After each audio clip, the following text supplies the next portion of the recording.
All right, folks, welcome. I'm really glad you can be here.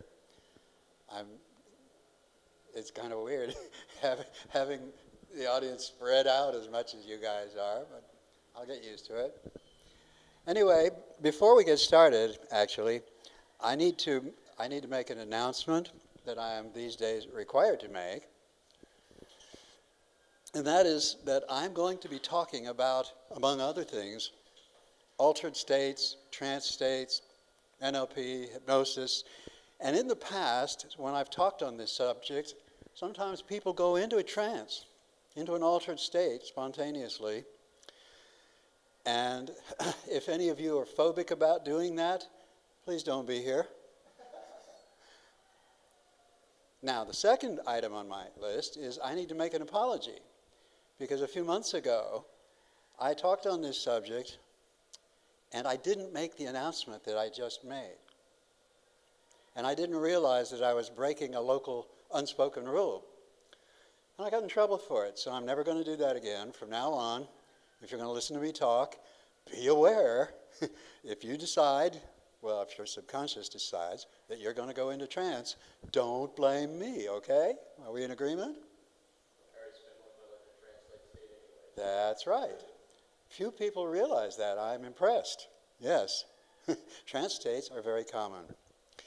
So, in order for us to have the discussion that we're going to have tonight, I would like to ask, is there anyone in the room who does not believe in the existence of a subconscious mind? It's a concept, a description of something that I claim exists, but there are people who say it doesn't. And if one of you doesn't believe it exists, I want to know right now so that I can teach you how to recognize the existence of such a thing. Okay, you all realize there is a subconscious. Fantastic.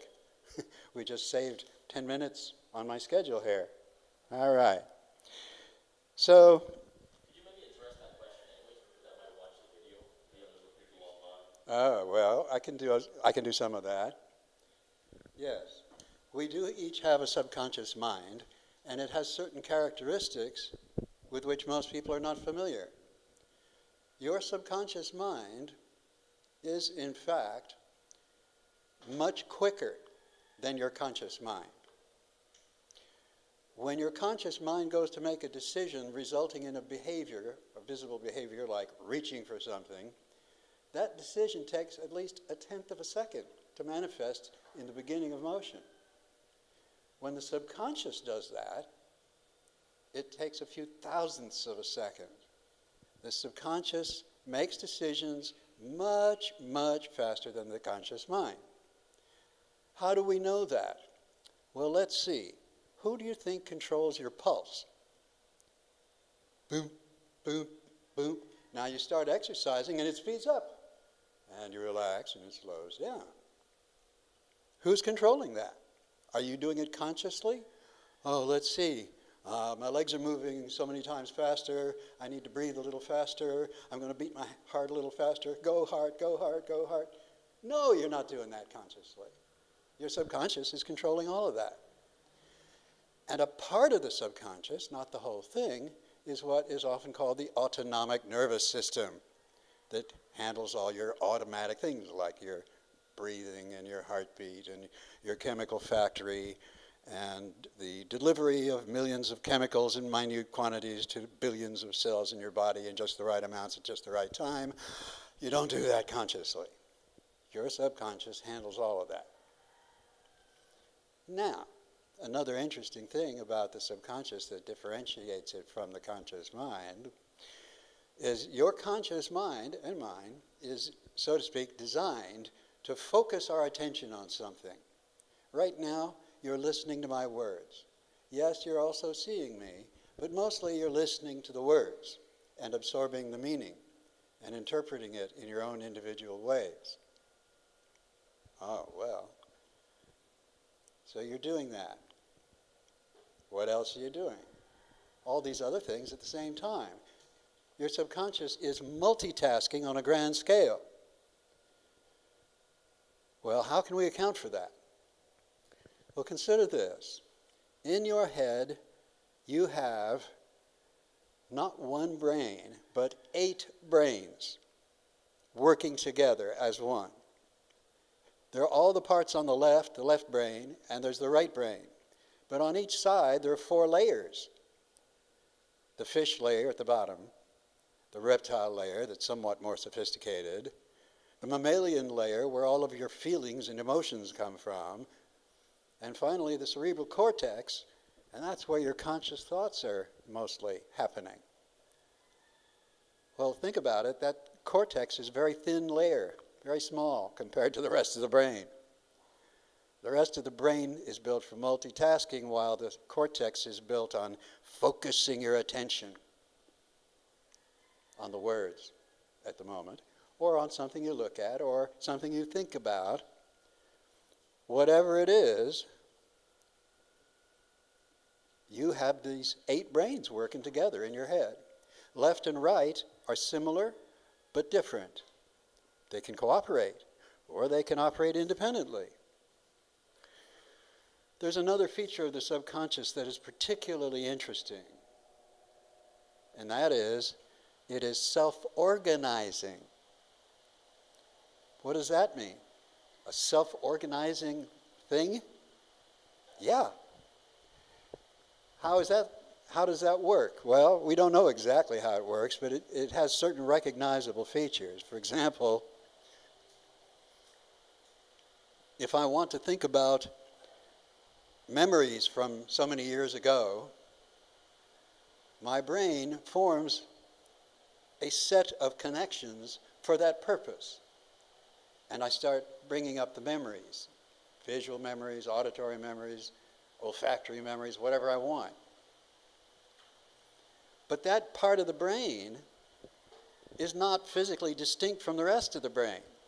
It's just the part that I use for that purpose. And I have many different purposes. I hear sounds and I interpret it as language. I hear language and I interpret it as words with meanings. All of that goes on in the brain, mostly in the cortex, while the subconscious resides mostly in the rest of the brain, the whole thing. The subconscious is like a mansion in your mind, and the conscious mind is the broom closet. I got that analogy from Michael there. But it's apt, very apt, to think of it that way. I'm going to check my crib notes and make sure I don't forget something important. Okay, the next thing I want to talk about is what happens when 2 people interact. Because when we're going to talk about things like NLP and hypnosis, it won't make any sense unless you understand certain things about how people interact. I'm talking to each of you simultaneously, but let's just talk for a minute about what's happening between me and Paul over there. My conscious mind is making words and communicating with his conscious mind. This is what we all recognize. Oh, we're communicating. At the same time, though, my conscious mind is communicating with his subconscious mind. And his conscious mind is communicating with my subconscious mind. And my subconscious mind is communicating with his subconscious mind. And each of our conscious minds is talking back and forth with our subconscious minds, all at the same time. 6 channels. And you're usually just aware of one. What do you think would happen to communication if we consciously allowed ourselves or encouraged ourselves to use a few more of those channels deliberately in ways that are beneficial to one another? Oh, that's a big chunk of what I do when I'm doing NLP or hypnosis. Okay. Now, one other thing I need to do before we get into talking about significantly unconscious processes and how they apply to our lives, I want to do a little demonstration. One, I wonder if you would step up here next to me for just a moment. We're going to do a little demonstration here. Just Yeah, just stand facing me here. All right. Now, I'm going to ask you, how did you decide to shake my hand? Unconsciously, it was just like... Unconscious, exactly. Thank you. You can sit down, please. That's all I wanted to show you. He knew, though, that it was his subconscious that responded first. What do you think happens in a person who has it in their head somewhere, oftentimes unconsciously, that that's not what happens? I stuck my hand out. He had to take my hand. You made me do it. You ever hear things like that? Well, that goes on in our society all the time. People trying to make other people responsible for their decisions. When you make a decision subconsciously, guess who's responsible? It ain't some third party. It's you. We are each responsible for all the unconscious, subconscious things that we do, and we either know that we're doing them or we don't. Can you see where it might be advantageous to know? To actually have a connection between the conscious and subconscious minds so you know what you're doing as you're doing it. Oh my gosh. That can actually be pretty fabulous. To do that, you're going to have to learn how to go consciously, or intentionally, shall I say, into a trance state. So I better tell you what that means. Because most people don't have a clue what is a trance.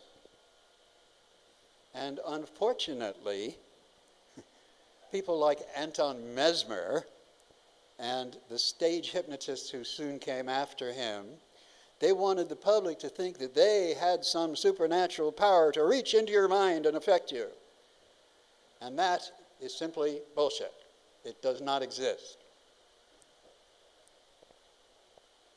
But they got a lot of responses, so to speak, clicks it would be today, for acting as though they were making the things happen rather than the subconscious of the person they are interacting with. I promise you, it's always the subconscious of the person who goes into the trance that is responsible for going into the trance. There's no other way. And there's been a lot of research done on it, mostly by Milton Erickson, the inventor of what I call modern hypnosis. We'll get to that in a little bit too. Okay, so trance, what is a trance state? Well, it's an altered state in that you have a default state. If you're just walking down the street, not thinking much about anything, oh well, I'm going to the corner store, you're in the standard everyday state of awareness. But as soon as you alter that into something you don't usually do, you're in a trance. And we go in and out of trance, everyone in the room does, at least twice a day. It's an altered state. For example, you're getting ready to go to sleep at night, and there's a time when you're not asleep yet, but you're no longer awake. That's a trance state. Similarly, if you're waking up slowly, you go through a similar state, waking up. More importantly, your subconscious creates special trances for special skills. Do you remember learning to ride a bicycle? How awkward you were and how clumsy? Oh my gosh, I've got to pedal, and at the same time I've got to steer, and I've got to keep my balance, and I've got to see where I'm going, all at the same time. And it was awkward. And if you're like me, you might have fallen down a time or two. But eventually, the subconscious learned to do these things and does it much, much better than I could consciously do it. So now, if I got on a bike, which I haven't done for a while, but I know even now, I could get on a bike and take off, and I wouldn't be thinking about my pedaling or my balance or my steering. I'd be thinking about what I'm going to do when I get where I'm going. That's a bicycle trance. Altered state specific to that task. Wow. I have also, on one occasion, put myself in a trance where I could photograph 1,000 or several thousand pages of numbers with my mind. and recall it as I wish. There was a job I had, and I literally memorized a stack of data books this high, every number. And I was able to access all that information and imagine myself reading the page, and I'd get it right. Very special kind of trance. Photographic memory trance. I haven't used it since, but I know it's doable. Michael calls this installing superpowers. Hey, you want some superpowers? We've got a whole list, 2-page list of possible superpowers that we might be able to install. We need to do some research. You want to be a research participant? There's an opportunity here. So, trance states. There's a lot of things you can do with them. You can generate new behavior patterns and delete old ones. So, the next thing I want to talk about is defense mechanisms and what they do to us, why we have them.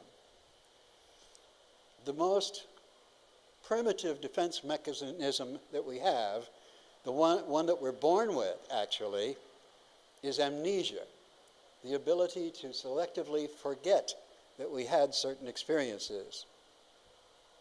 That's the most primitive defense mechanism. And you can ask yourself, how much do you remember before you were 5 years old? You remember being born? Do you remember nursing? Do you remember having your diaper changed? Do you remember being hungry and crying yourself to sleep? What do you remember? You had all or most of these experiences, and since it's all men in the room, you also, many of you, had the experience of being circumcised when you were little. I remember mine. It was awful, absolutely awful. And I didn't always remember it, but I've recovered that memory. If you're interested in getting your memories back, you'll find out who you really are. Because the defense mechanism against these early assaults hides from us who we really are. And if I don't really know who I am, how can I talk honestly with anyone else? Because I'm presenting myself different than I really am. Defense mechanism gives us a false sense of identity. And it gets in our way. It gets in the way of our love life. It gets in the way of closeness and intimacy. It gets in the way of making money. It gets in the way of many, many things that you might want, that I certainly want. And I've been working on me for a long time. I've got a lot of what I want. Not everything. Maybe never have everything. But that's healthy. If you don't have appetite, I wonder if you're alive.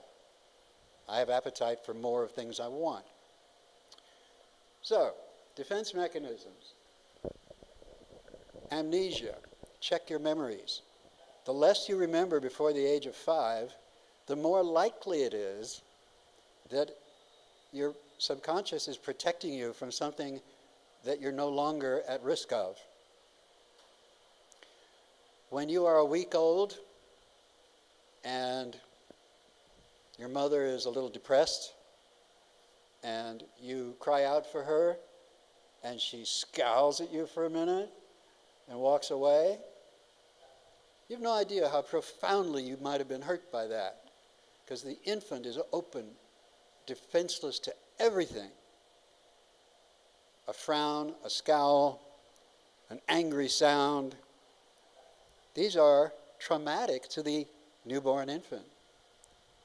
And infants are born fearful of loud sounds. You'd be amazed how loud a hospital room is if you're born in a hospital like I was. Man, it's noisy. I remember being turned upside down, held up by my ankles, and slapped to get me crying moments after I was born. If you don't remember these things, what do you think it means? I'm suggesting it means a lot, and you would do well to find out what it means and what effects these things have had on you. So the bottom line, in terms of having a human society that is ethical and kindly living in a world of peace, prosperity, and freedom, we have to be honest. And if we can't be honest with ourselves, we're never going to get there.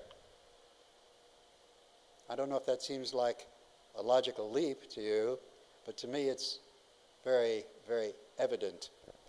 All organizations, in order to thrive, must thrive on the one-to-one level. Here we are in a room, you're listening to me talk.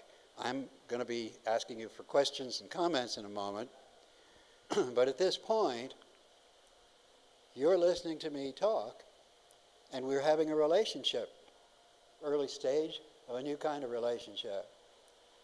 I want to teach people to be honest with themselves and get all the benefits of that, which is hugely better opportunities, vastly more independence, immunity to all kinds of fearful trauma, a kind of verbal kung fu that makes it pretty much impossible for anyone to meaningfully insult me. Hey, these are characteristics that most people would benefit from having, I think. So, the last little piece of what I'm going to say, you may construe it to be a sales pitch, is basically I'm offering you an opportunity to learn some really important stuff that no one else around is teaching. Not even in academia do they teach this stuff. Academic environments are controlled by cartels. Wow, that's not what you want.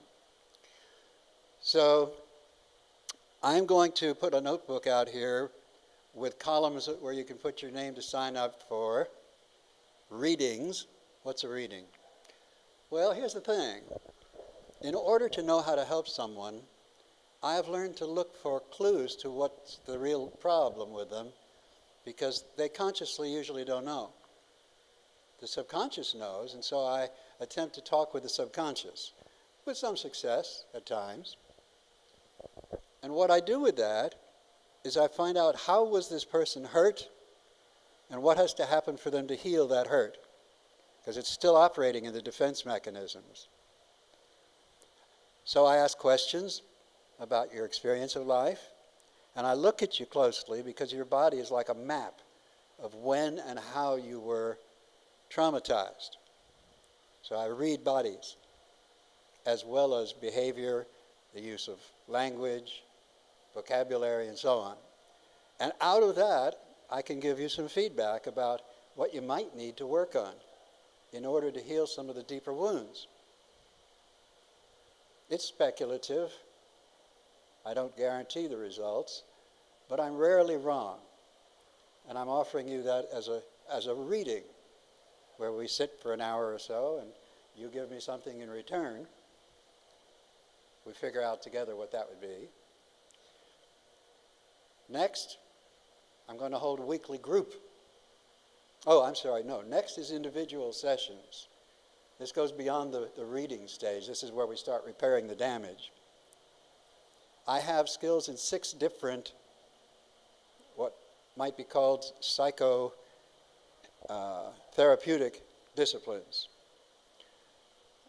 I don't know if I have time tonight to describe them to you, but when I finish what I'm saying now, if there's still time, I'll do that. But I've got 6 different tool bags that I use to figure out and to help heal those early wounds. They include talk therapy or cognitive therapy, Gestalt therapy.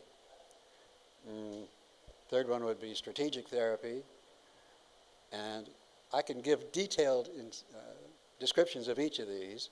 And then there's the Neuro Linguistic programming and hypnosis. Since I said I was going to say some things about NLP and hypnosis, this is as good a time as any. NLP is just me talking with your subconscious and teaching you to talk with your subconscious.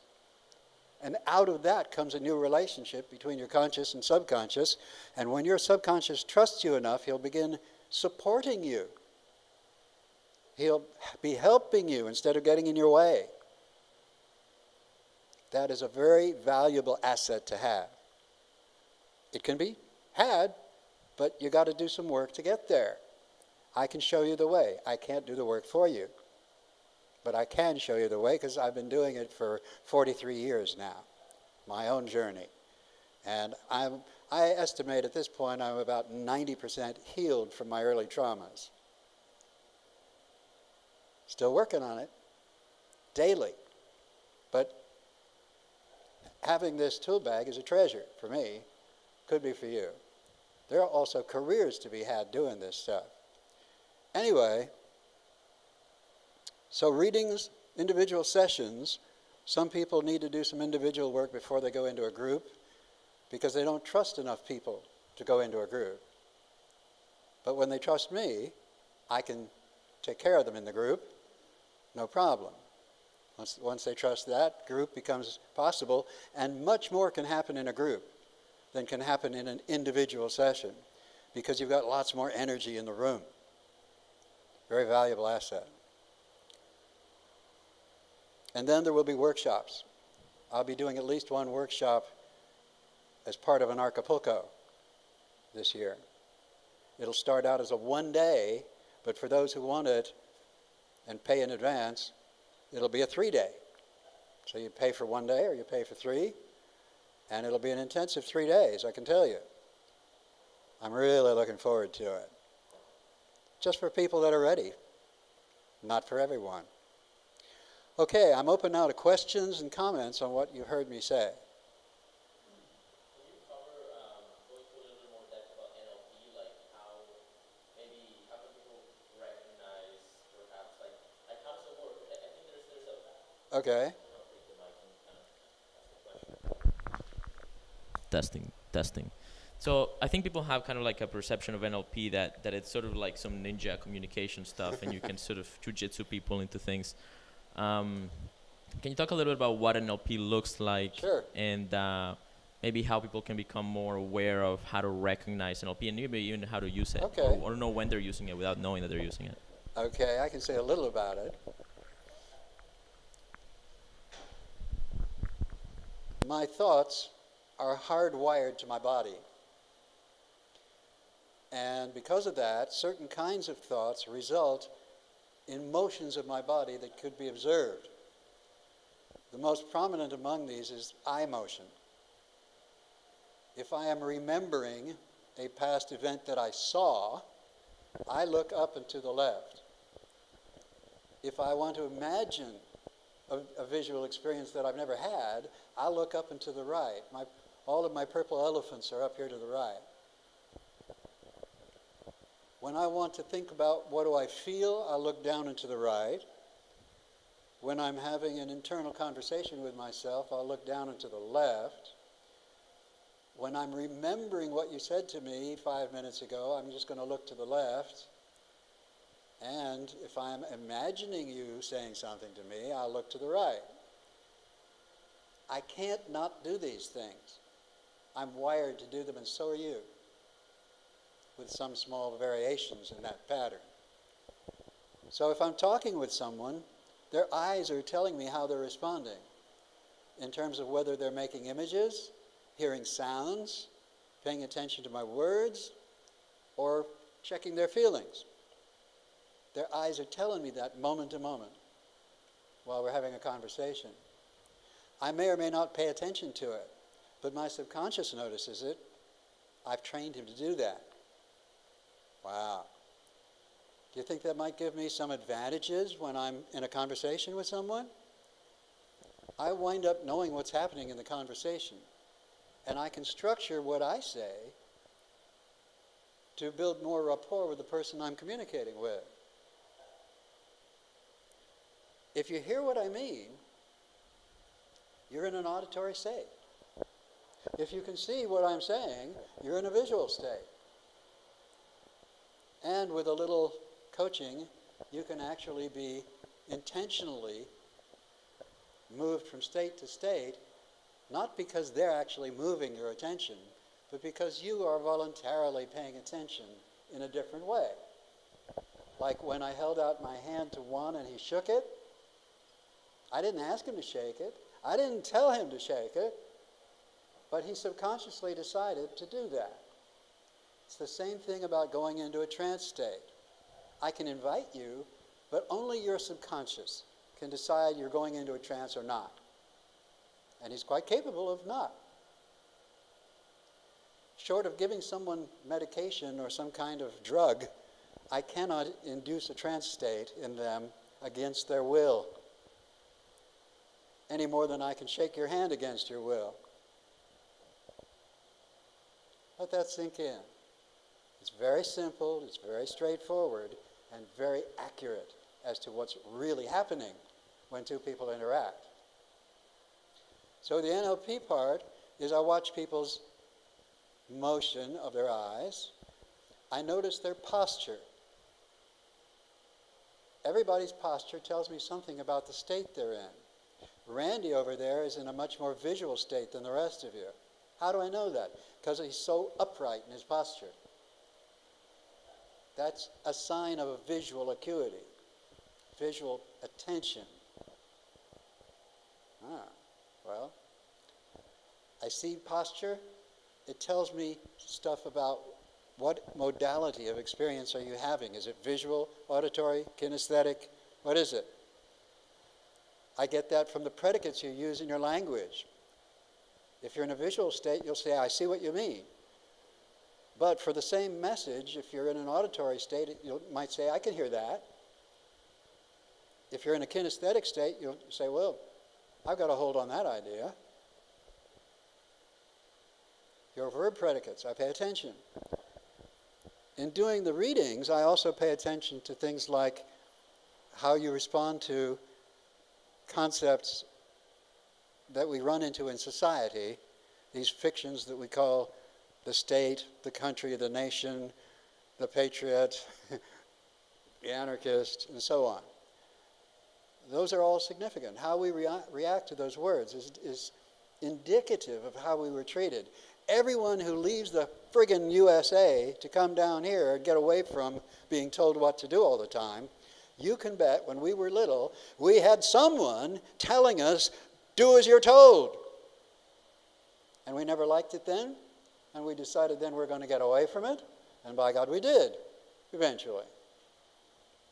Everyone who comes down here and stays has been through that. They were told what to do too much and decided enough. Consciously, how aware are they that that happened when they were little and they're still reacting to it? Most people probably aren't. They think they've reasoned their way. Oh, well, I listened to Ron Paul. That made all the difference. That certainly got your rationalization going. But the underlying motive is, don't tell me what to do. You have every right to say that to the world. And much more. So NLP is getting harmony between your conscious and subconscious mind.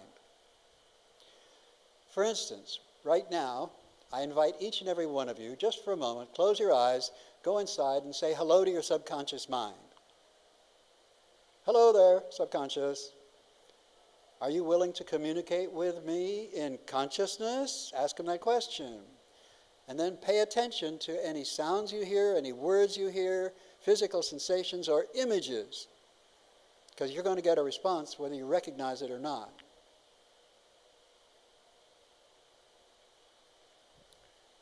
Now come back out. That's NLP. But the amazing thing about the subconscious that is responding to you when you do that is it's self-organizing. I can say, for example, I want to talk to all the parts of you that have a certain characteristic. Like, you're creative. Oh, well, that'll include the part that makes your dreams, won't it? He's one of the most creative you got. And if you go around telling lies, the part of you that does the lying is creative. Better put that part in there too on that committee. I can add as many different kinds of members to that committee as I like, and my subconscious will organize those parts of my awareness on the subconscious level and respond to me from that place. a consensus of whatever those parts happen to be. Well, I can set it up for that consensus to do things for me, to change my experience of being on the planet. That's NLP too. We have new behavior generators. We have phobia cures. We have things that we call anchoring, where you have a particular resource state that you want to be able to go into easily. You can build an anchor for it. So when I'm getting up on a stage and I want to be confident, boom, suddenly I trigger that anchor and I'm confident as hell because I created that special state for that purpose. It's a trance state, but who's going to complain about it? It makes me more effective. Anything you want to do, you can do more effectively in a state subconsciously designed to do it. And we're going to be doing a lot of research on that. Anyone who wants to can participate. You can be a test subject for some of those installations. So really that's all there is to NLP, is just observing, understanding what we see. I recently had occasion to explain to someone what is the difference between knowledge, understanding, and wisdom. And it applies to the subconscious. Knowledge is that information you contain that you believe to be true, whether it is or not. That's your knowledge. Understanding is connecting up those items of knowledge into cohesive patterns that you have reason, considerable reason then, to know to be true. That's understanding. And then wisdom is being able to look at that body of understanding and understand its meaning or significance in the world. That's where the wisdom part comes in. These are distinctions that, if you allow them to, will become more and more important to you and will give your life a depth of color and feeling and emotion and excitement that you wouldn't have otherwise, that's not available by making money. It's not available through sex. It's not available through formal education. But it's available by tapping into you. I invite you to go with that. Any other questions or comments? Bob, I want to maybe define what you're talking about a little better in regard to, you know, you talked about like traumatic incidences when you're a child and how those form kind of beliefs in our minds. But if we describe ourselves, you know, whatever we describe ourselves as, those are actually little boxes that we put ourselves in. So, for example, if I describe myself as an anarchist, there's probably going to be a large portion of people that are going to misunderstand what that means. And so, when we start to define ourselves and we start to look at ourselves and our own image of who we are, just like the people that misinterpret anarchists as, the crazy, violent, bomb-throwing SOB or whatever, even in ourselves, the definition of who we are has been corrupted by all these experiences that we've had in these traumatic events. Plus the fact that the society that we're in has put us in all these little boxes, so that if we describe ourselves as a libertarian versus a liberal, or we automatically kind of thwart our ability to communicate with other people, because they're already starting to gauge or have some expectations of what they think we are. And so all these different barriers that we create by just the different words we use are just an example of the barriers that we have between us, as well as within us, the barriers between our own conscious and subconscious mind.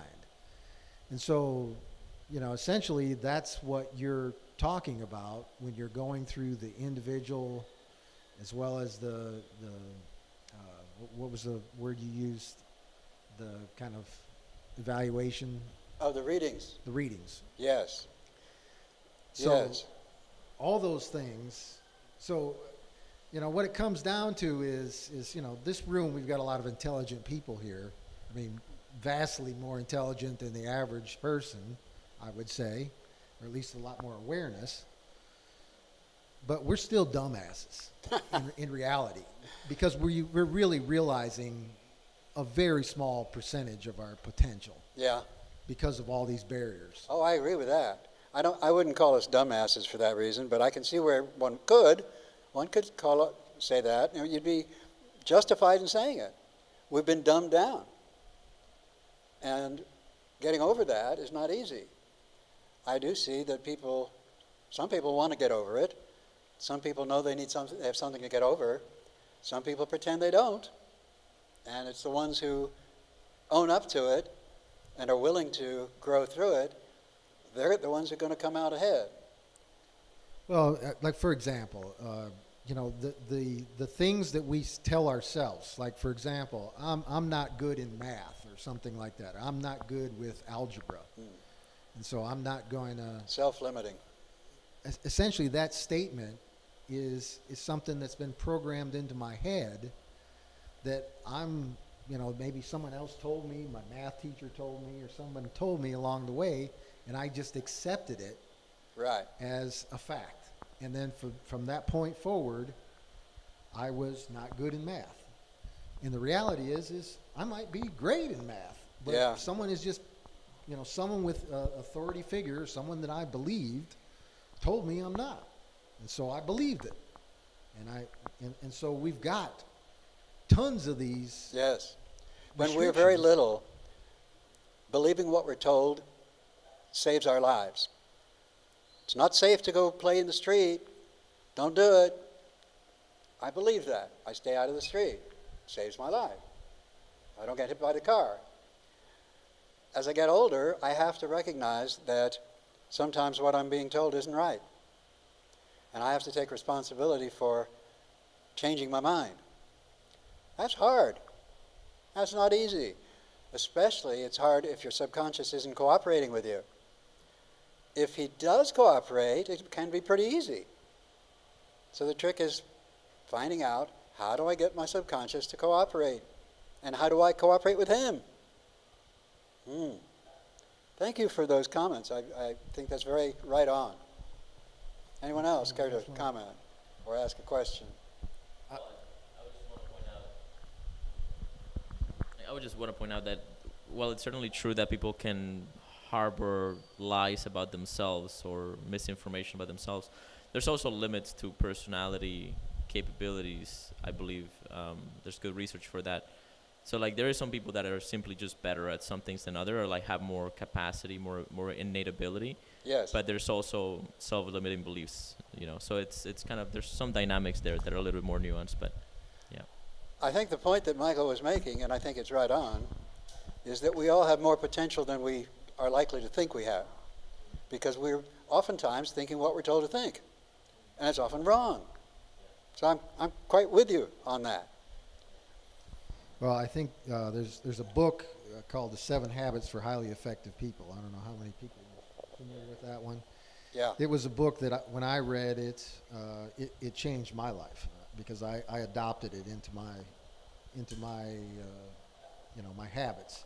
And essentially, the first 3 habits are about your own independence, about discovering your own abilities, and then the next 3, 4 through 6, are about interdependence, working with other people. And I tend to believe that what Bob is doing in regard to soul bonding is essentially that independence part, that first 3, and then the octologue and the holomat are the logical following consequences. 3, the interdependence part. Right. And so, I think most of us are hindering our ability to reach our potential with all these different things. I mean, we're hindering our own independence, and we're hindering our own interdependence. We don't see the value that we don't even know the value that we bring ourselves. And then we can't communicate with other people effectively enough to demonstrate our skill and our ability to other people, or realize what they have to offer us. This is And why a certain level of inner awareness, I believe now, is necessary for the octologue to succeed. That there has to be, for every octologue, at least one person available to the octologue, not necessarily a member, but available, who understands these things about how people interact and how people fuck up their own interactions, and knows how to intervene in that process to get it straightened out. That's the stuff I teach. But I can't teach it on the interactive level until people have the basic tools to go inside and discover what's really there. Conflict resolution is one of the core skills in the soul bonding, the stuff that I teach. There's a whole host of ways to intervene when people are battling with each other, and to get them through it to where they're back on track working together. There has to be a certain level of trust among that group in order to have that level of commitment. And people don't know how to build the trust. And the fact that they lie to themselves is the underlying problem. When that changes, everything else changes. Yeah. Guaranteed.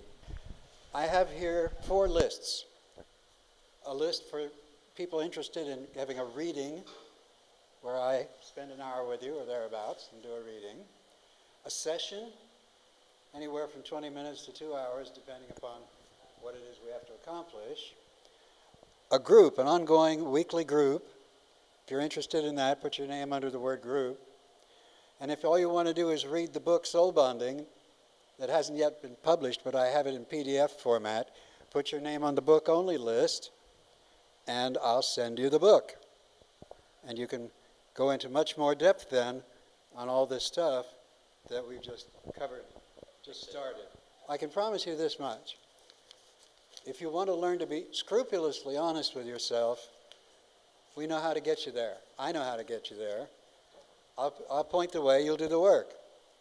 And it'll take however long it takes. You don't have to make a lifetime of it the way I have. I got a lot accomplished in the first 10 years. In fact, I got a lot accomplished in the first 10 weeks. So thank you for being here. And hasta luego.